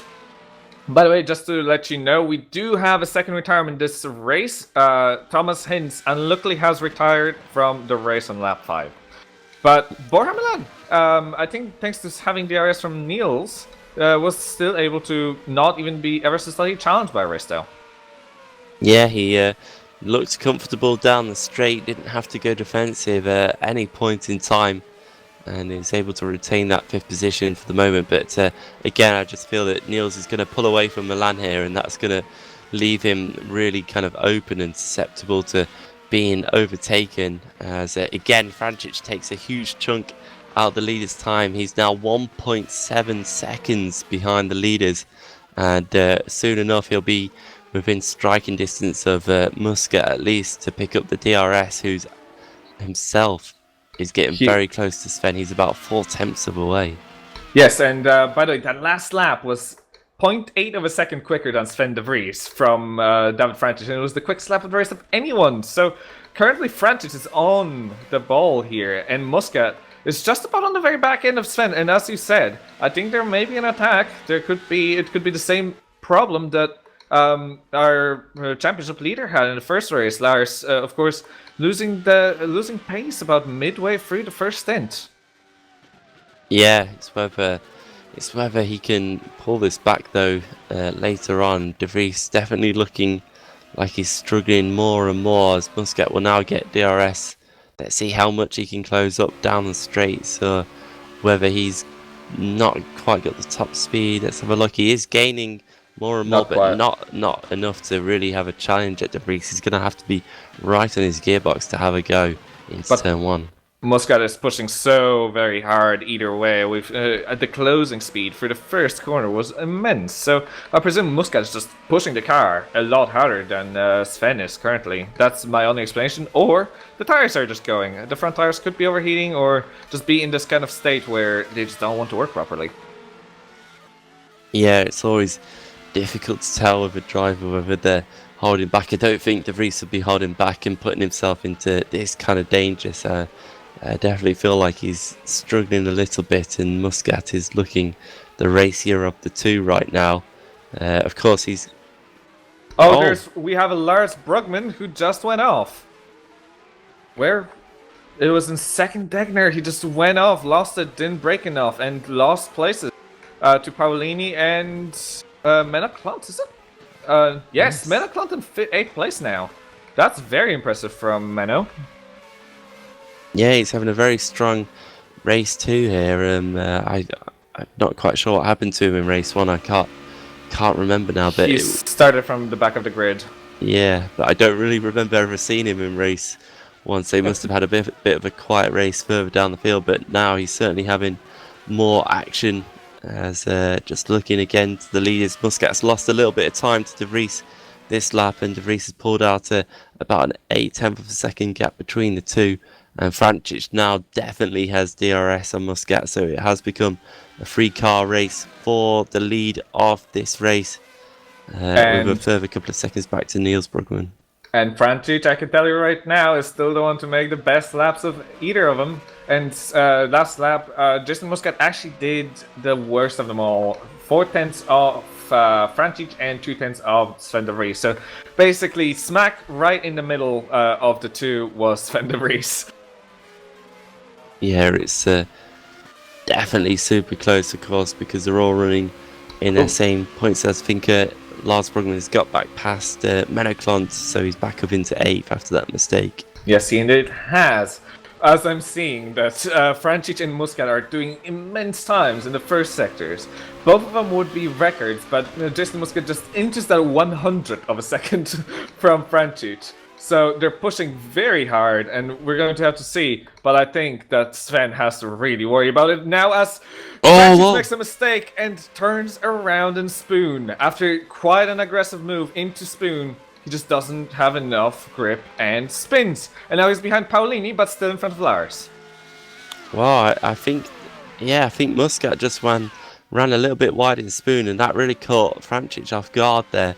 And he caught the brake in the middle of the corner, and that was enough to swing the back end out and spin the car around. And he's going to probably have scrubbed those tyres quite badly as well during that spin. So we'll see if he can recover, or if that's really paid price. And that's a huge help to top there's two. There's a P9 battle, as I've seen a bit of a contact between Scott Beresford and Menno Klont. Oh dear me. And there's David June, who's about to attack Beresford for 10th place on the DRS, both on the DRS in fact. And Junt's not having top speed again, and just by the end, Beresford just able to inch away. Yeah, he just very close between the two there, and they're both, I think, catching up with Menno Klont right now as well, so that could soon turn into a 3-car battle for the top 10 positions at least. Of course, they all get points all the way down to 15th, so the better position, the more the points. Of course, and there are, of course, considering now there are only 18 drivers on still on track. Only 3 drivers will end up not coming out of points from this round. So that's something to be excited about, and that's why you want to finish this race, because something can happen to any one of the drivers, and even if you are someone like Edgar Ruiz or Brett Metcalf, Mike Fuller, and you're in 16, 17, 18, anyone can still retire, and you can still take up points position, and points are invaluable all by the end. A single point can decide your team position. Or your personal position, for that matter. Yeah, and of course races like this where we've got slightly less starters to begin with, always the ones that you want to try and capitalise on. And Milan just gets a bit loose going into the chicane there. That would have definitely cost him a little bit of time, but fortunately for him, he's still got a bit of a buffer between himself and Risto Capit and Paolini, who have been scrapping away behind him, so he'll be able to retain his 4th place down the straight, but he won't want to be making mistakes like that too often, otherwise he will become under threat. Also have a battle for P9 between Menno Klont and Scott Beresford. Beresford not quite able to get it on the inside of first corner, but now has a better exit, and he will be on the very back end of Menno, coming through the S's. And of course the SS is a very difficult place to keep behind another driver in a Formula car, considering you have this aero push, which is very big in a car that has so much downforce as this, but Menno is making mistakes, and he is having the car's rear end sliding here and there. So Beresford is just going to try and close down the gap throughout the next couple corners, throughout the hairpin, and maybe try another move on the start-finish straight. Yeah, it's all about patience here. That's really the most important rule of this track, is to have the patience through the middle sectors of this long circuit, and then try and be able to gain the positions down the straight. That's really the main overtaking place is down the pit straight. You can do it into 130R as well, but by the way, really speaking of which, Risto Kacper is about to attack Borja Milan into 130R from what it looks like, or at least keep right behind and try to overtake him on DRS next time, right after this corner, this chicane. Oh, Kacper is on the ball right now, starting from 9th. He is attacking for 4th place already. He is in front of Lars Bergman, who started in front of him, which is one of the very rare moments you could say that for any driver. As Risto Kacper does come closer, but not quite able to catch up to Milan to the point where he could overtake him or overlap in any significant way. So he just slightly backs off and lets it go through. But Risto Kacper is pushing very firmly on Borja Milan, who is currently in 4th place. Yeah, very close indeed. And Menno Clanter's just got back past Scott Beresford. He did it round the outside into turn 1, down straight and into turn 1. He got the position. So Menno Clanter's managed to hold on for 9th for the moment, but it's certainly a close battle between the two. Yes, and Lars Bergman is doing the quickest laps of the race, or the quickest lap of the race last time around. But he's not quite able to close down enough to Frančić yet. But of course, it's only 12 laps complete out of 18, well, 12 and a half at this point. And anything can happen. We're 67% complete is the percentage for anyone preferring that kind of method. But yes, at this point, we have drivers quite close behind one another, but Kacper kind of losing out quite a bit to Borja. Yeah, I'm surprised by that. I thought Kacper was going to be past Milan very quickly and really on the tail of the guys ahead of him, but that's certainly not happening here, and he's actually looking like he's under pressure quite a bit from Paolini as well. Borja makes a mistake in the last corner, yeah. And now Kacper is going to go for an attack. And on the DRS, right behind Slipstream, I think he's gone on the outside before it's gonna even start. Yes, he has it across the line. So that was a very, very bad mistake or costly mistake from Borja Milan, who is now in 5th place and under pressure from Dino Paolini, the 2nd place finisher in our longer of the 2 races. Yeah, I'm sure Paolini will be just as hungry to get past Milan, considering how close he was to Kacper before Kacper managed to get past Milan there into turn 1. So starting to lose a couple of positions is Milan, but still running very solidly in the top 5 and doing very good indeed. Just seeing if anything else is happening with the leaders, but not looking like at the moment. Drivers losing positions. Scott Beresford just lost the position to Terence Gretsch, I think. Or at least he was in front of Gretsch at one point, and he is now back behind. So, yes, Beresford in 13th place and Gretsch in 12th. Yeah, so even down the field with those smaller points paying positions, it's still very critical, and the battles are still going on around them. As Milan looks like Paolini's getting pretty close to him towards 130. I don't think Paolini will try and make a move into that corner. He'll wait now. He's actually having a look at the inside, but again towards the chicane. I think he thinks better of it because he knows he's going to get DRS now. This is his opportunity to try and overtake, but to be fair to Milan, he got a good exit coming out of the chicane there, and maybe that'll just help him hold on to this position for another lap. I have my doubts. No, Paolini just tops out a bit too quickly and not quite able to close down, even though he had quite a lot of closing speed initially. Paolini did, and Milan just able to keep maintaining the position. Even I think slightly with the help of the DRS, he still does. I think he had it on Risto just before. I'm not 100% on it though. It looked like he did have the speed of a DRS car, but either way, at the moment, it's over 1 second, so Borja does not have the benefit of DRS now, so Dino will be trying to be very close behind next time through that same chicane, and hopefully he's going to be able to take him. At least that's what he'd be hoping for. Yeah, it's again, I think Paolini's just going to sit there behind Milan now through these next few corners. He's getting close, but he doesn't really want to make a move.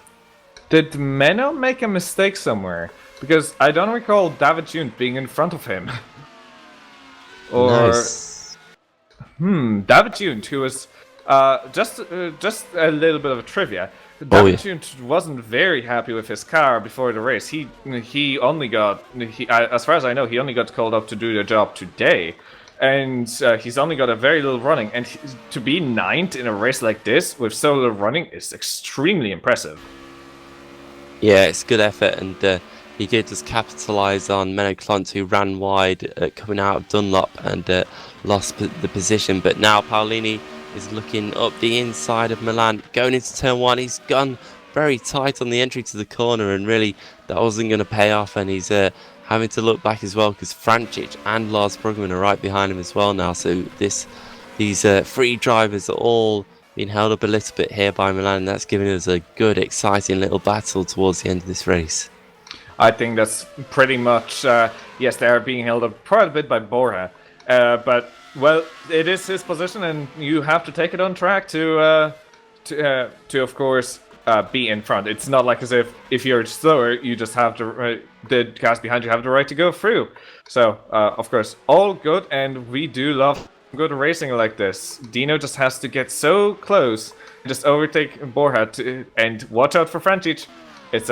And Francic has to do the exact same. He has to watch out for a battle with Paolini, but then he also has to watch out for any attacks from Lars, who of course we know is extremely quick.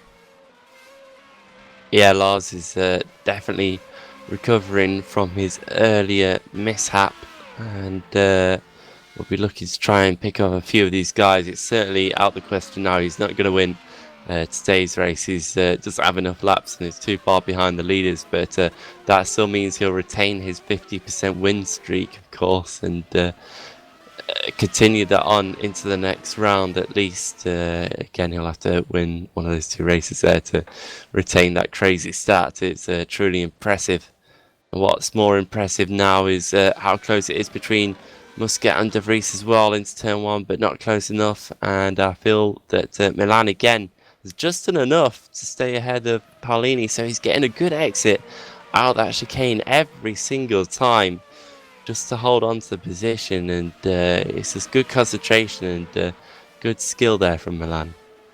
Yes, I think that's very much the key to success here. If you want to defend, there's only one key spot in the entire track where it is an easy overtaking spot, and if you can do it well, as Borja is doing so far, you can have a really good race. And if you're up high, it's very easy to maintain your position. But I think at this point, because of how much is happening, one of us should really keep an eye on the battle with Borja, and another one on the battle in the front, because this seems to be very close. So let me just hold an eye on the front, and you enjoy the battle between Borja and Dino.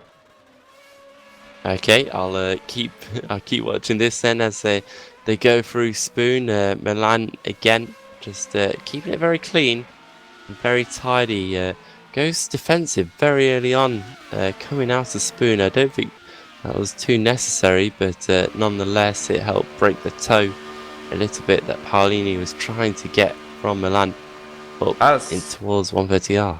As Muscat had a bit of a better breaking point into the final corner, and he is not close enough to Sven de Vries, but that seems like a very interesting battle between the two. As Niels Brugman is actually closing up on him, I think, and it may be a 3-way battle for the lead and for the win. In the last. Oh, this is actually the last lap as well. So if Muscat wants to come through, he has to do it now.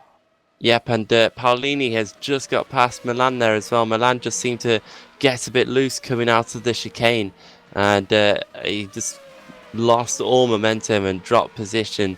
So Paolini has been let loose into 5th, but I think it's too little too late for Paolini now. He's got no one close enough to catch, and Milan will have to look back again, because Francic and Brugman are still there for the final lap of this race. So one more lap of defending for Milan to get a good solid result.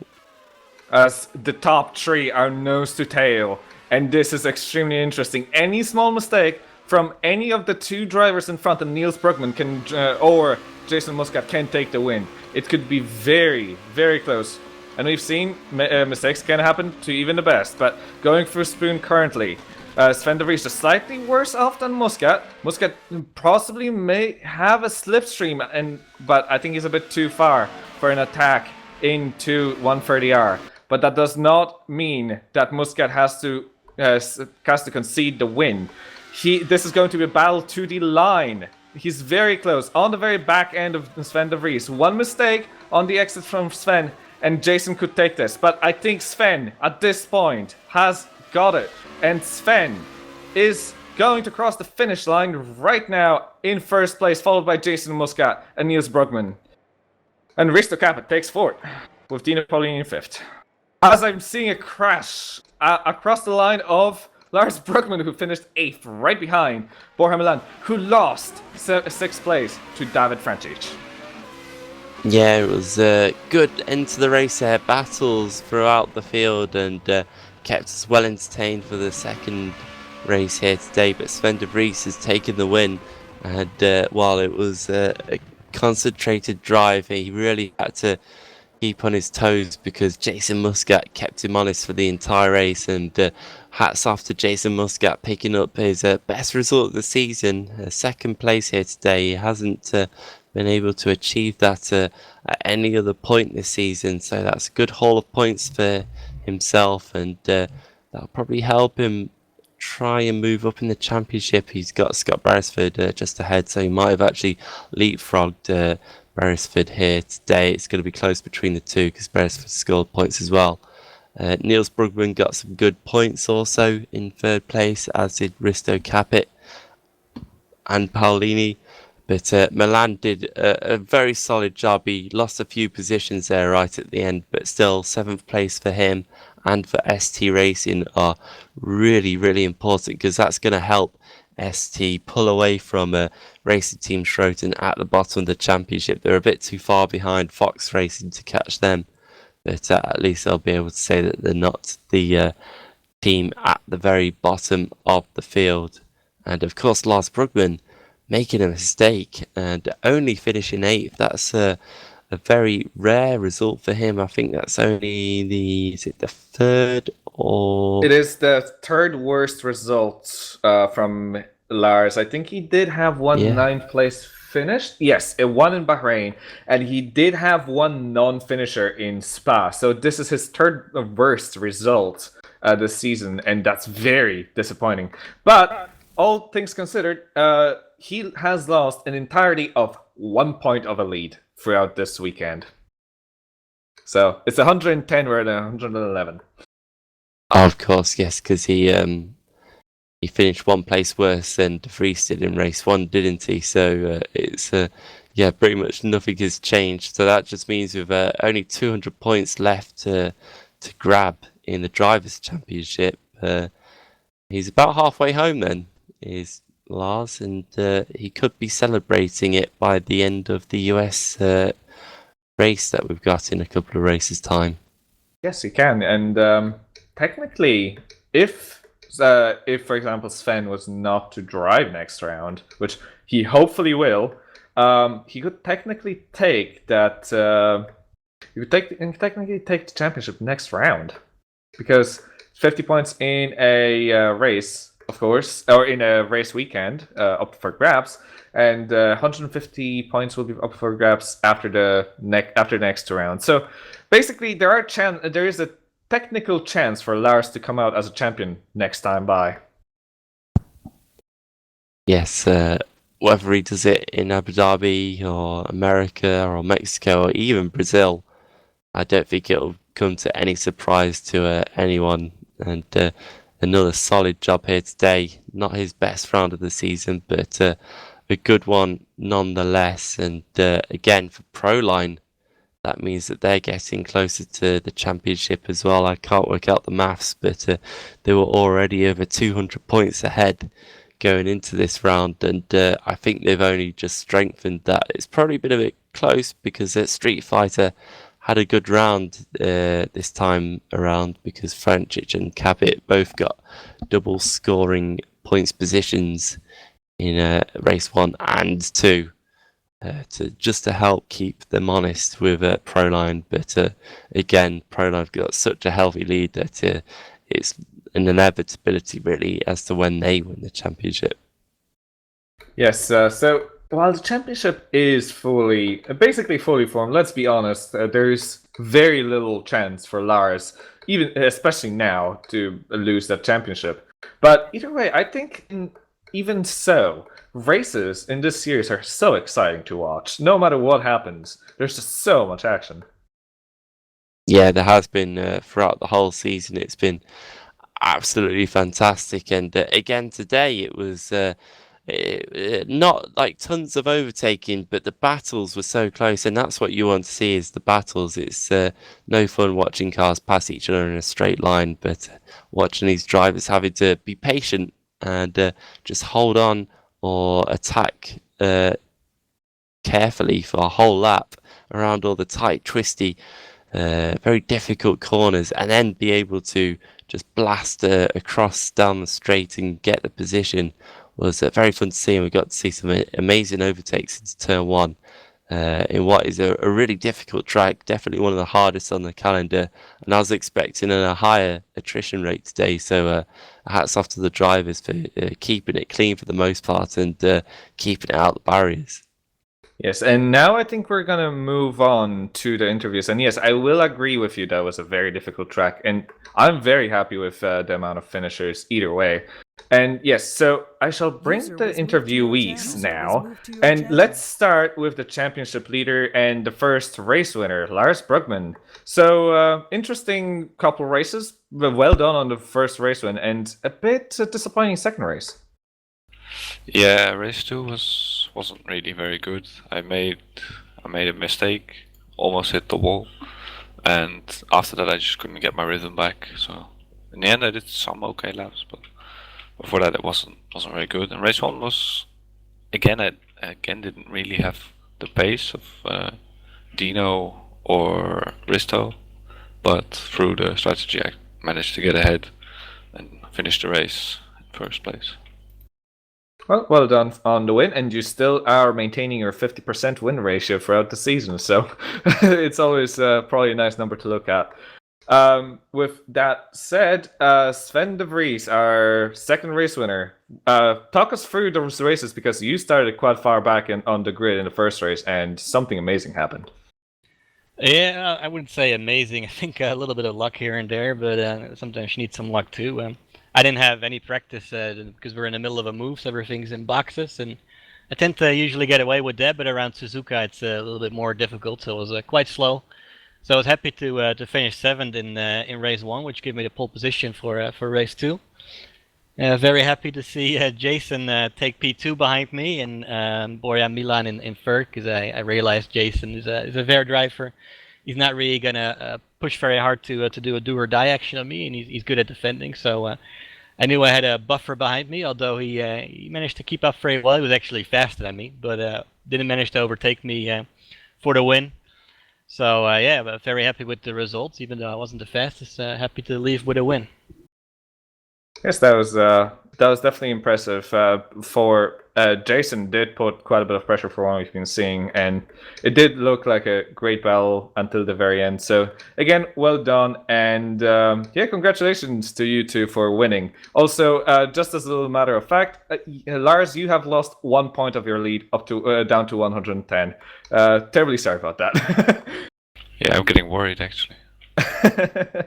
Well, I think with that said, we don't have any more interviewees, so if you wish to have any final words, anyone? No, I look forward to next race. I guess the next few tracks aren't exactly my favorite, so be a bit more practice is probably needed. So no, happy to see the broadcast team is back too. We all missed it last round, so thanks again for doing that. We all appreciate it. That was a pleasure to actually commentate on, and yes, that of course, this time around, I would like to also thank Ben Willis for taking the cameras back again. That was, yes, very thankful this time around, since last time we couldn't do it, just because we missed a camera person. And with that said, I would like to invite you all to the race tomorrow, Super League race here at Suzuka. So I will see you soon, hopefully tomorrow, and I will sign off myself, Sam Jones as my co-commentator, and Ben Willis as our cameraman.